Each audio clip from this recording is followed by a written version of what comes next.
Hello, welcome to Web of Stories. My name is Melinda, and this is sort of an unplanned, I guess, Monday video. I am doing a standalone book review. So my last weekly wrap up, I said I was going to finish, I had not quite finished Witchcraft for Wayward Girls by Grady Hendrix in time to wrap up. But I would do my thoughts on it on my monthly wrap up because I was going to finish it on January 31st, which I did. However, once I finished it and started thinking about it, I realized my monthly wrap-up video was going to be incredibly long if I did that. So we're just going to do the review-ish thing here. And I say review-ish because a review kind of lets you know what you thought of the book, and I still don't know what I thought of this book. Let me give you the setup. So this is set in 1971 in Florida, around St. Augustine, Florida. And Neva, who becomes Fern, is a 15-year-old. Is she 15? Yeah, 15. She's a sophomore. And she's being driven madly to this house by her father because she is pregnant. And the plan is everyone's going to think she's at drama camp, which is going to spend the summer at this home for wayward girls, for pregnant teenagers, have her baby, give it up for adoption, and then go back to her life as it was. And so she arrives at this house, she makes friends, her name becomes Fern because no one's allowed to give their real name or any details about themselves. Because the whole plan is you have this experience and then you forget about it completely. You just go back to your normal life. But she makes friends with some girls who are named Rose and Holly and Zinnia. Everyone there has sort of named names.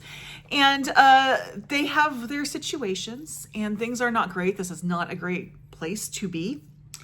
And then because it's the summer, instead of having classes to keep the expectant mothers kind of up to date with their studies, they have a bookmobile that comes every 2 weeks.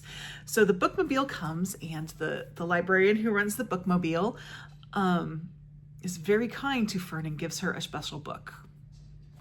And it goes from there. And once I finished this book, I really struggled with what I thought of it. And it kind of comes down to this.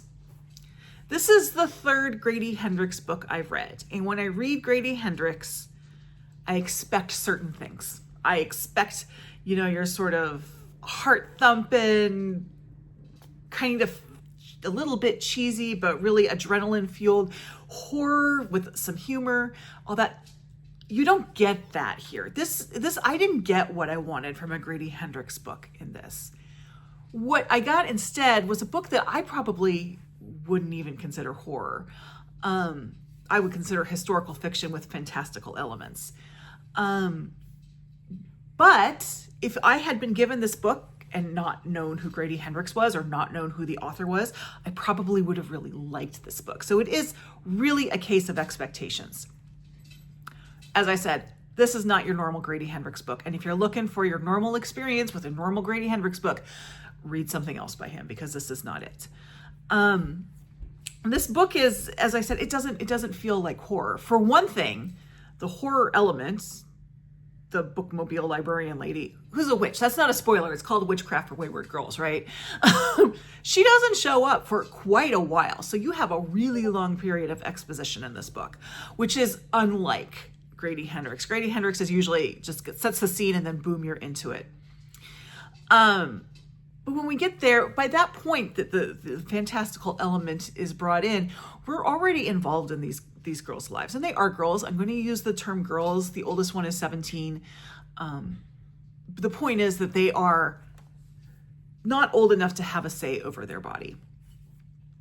And the setting for this is really important. It is in 1971. At that time, this was the best possible situation for a young woman in this position, to be able to go someplace, have a baby, give the baby up, and then step right back to her normal life. That was her best possible option. Her other options, I guess the one better option would be to go spend a summer with grandma and actually go to a relative's house where she's not in a situation like this, but the same idea. Her other options are to be shunned for the rest of her life as a single mother or to be forced into a marriage. Those are her options. So we have this situation going, and then there's an insertion of a fantastical element. Even that fantastical element, I didn't find especially frightening. It's definitely well written. It's very sensual, not in a sexual way, but like it really evokes your senses.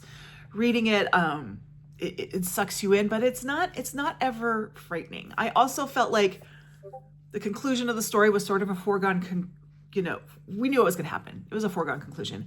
And that took the tension that's sort of necessary for a horror novel out of it, which is fine if it's not a horror novel. You see what I mean? Grady Hendrix. I'm going to go into, so that's kind of where I am with this book. My ultimate feeling is, for a Grady Hendrix book, not great. For a not Grady Hendrix book, pretty good.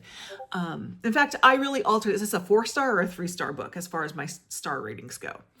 I ended up giving it a 3-star because that's where I kind of give my books where I still don't know what I'm feeling about them. As for the horror in this book, there is horror, and this is the triggeriest of all trigger warnings. If you have an issue with childbirth, this book is not for you. There are some very graphic, well-written and accurate descriptions of childbirth, but they're written in a way that I am someone who does not have a problem with that and has given birth twice. And I was like, oh my gosh. But it's all accurate. It's not, they don't give birth to demons or anything like that. For the most part.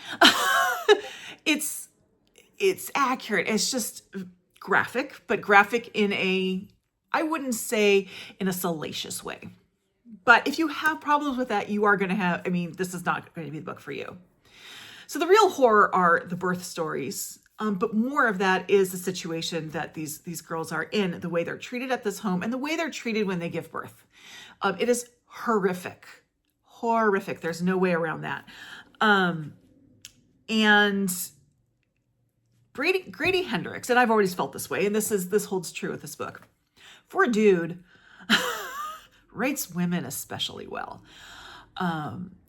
If I didn't know who the author was, I would be convinced a woman wrote this book because the female characters are so realistic and well realized. And that's really an accomplishment for a male writer.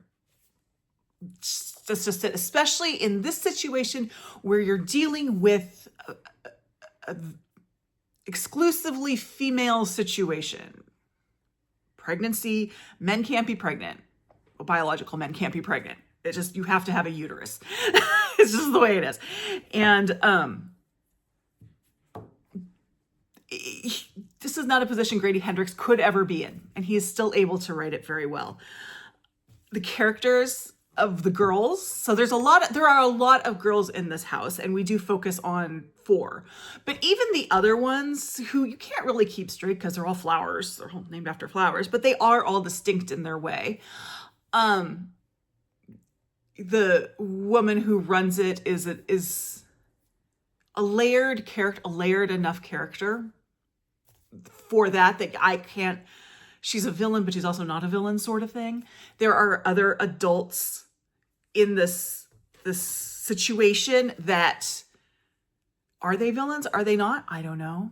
I will say my favorite characters in the book were the 2 women in the kitchen. They're these 2 African-American women, and they're just great. Hagar and Miriam, which their names are significant. Those are biblical names. They are 2 women from, Genesis and Exodus, who were outcast. Hagar was Sarah's slave, with whom she kind of gave Abraham a little free night with.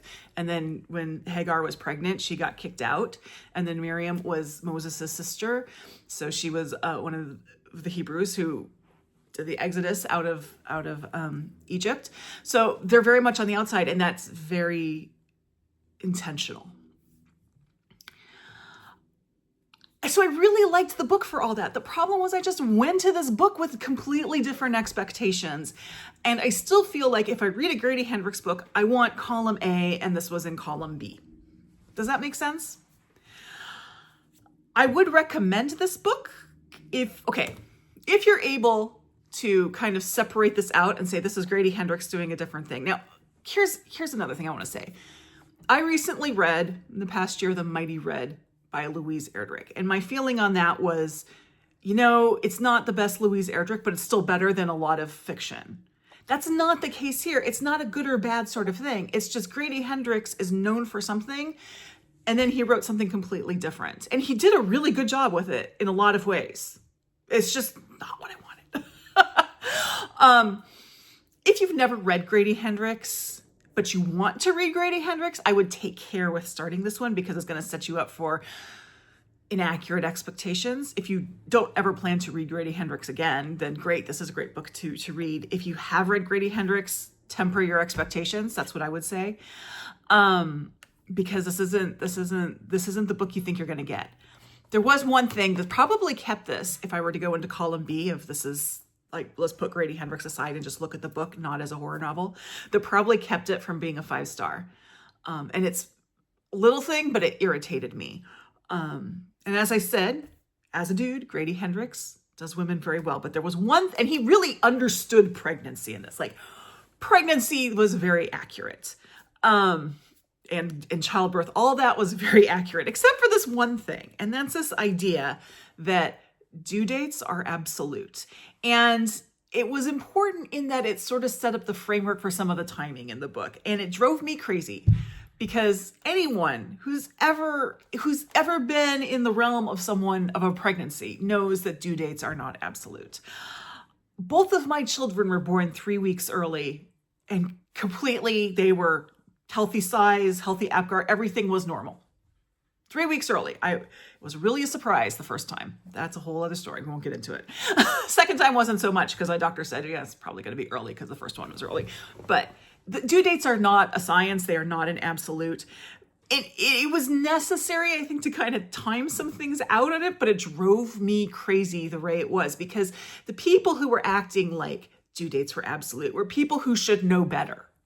The people, the doctor, the nurse, the woman who runs the house, they should know better. This is not how this works, especially when the expectant mothers are as young as these mothers. So that drove me crazy.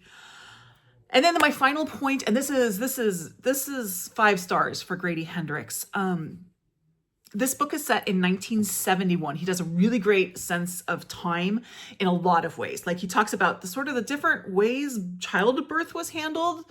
Like the experience that you would have going to the hospital to give birth in 1971 was very different than now. And he goes through some of the differences.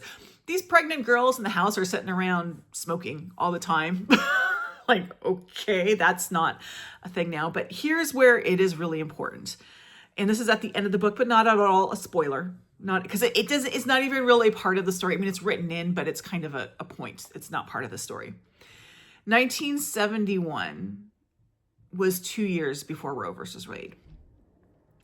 And as I said earlier in this video, this situation, which is a horrific situation that these girls are in, is considered the best case scenario. Like this was the best option they could have, right? 2 years after this story takes place, because of Roe versus Wade, this horrific situation is no more. And if you even try to come at me on this one, you're going to get shut down. Books are political. Books and reading is political. And if you don't think so, you're doing it wrong. But reading that now at a time where Roe's been overturned, there is a frontal attack on women, especially mothers, and the whole, like, women's whole roles are to have babies now. Hello, Margaret Atwood, we're coming to see you.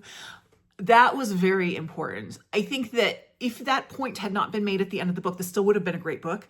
Sense of Place was great. I mean, I never felt like it was 1971, but it definitely felt like the early 1970s. But that point, when it is made at the end of the book, it's like, okay, now I understand, I'll get to the horror thing, that the real horror is now, if that makes sense. So those are my thoughts on Witchcraft for Wayward Girls. I would say if you are interested in this, but you're not a horror person, but you're okay with some like grossness, you could probably do well with this book. As I said, the childbirth scenes are very graphic. There is one, let's just say childbirth scenes are very graphic. So there's that, but the horror elements I did not feel were especially frightening at all. They were just more fantastical than anything. But anyway, those are my thoughts. If you've read this book, let me know what you think. I kind of went onto Goodreads to kind of put in my rating and sort of look, and there's a whole bunch of different feelings about this book. So please let me know what you think of it if you've read it. And if you have any questions, let me know. Thank you very much. Like, subscribe, join my Discord. I'll see you in the next video. Bye-bye.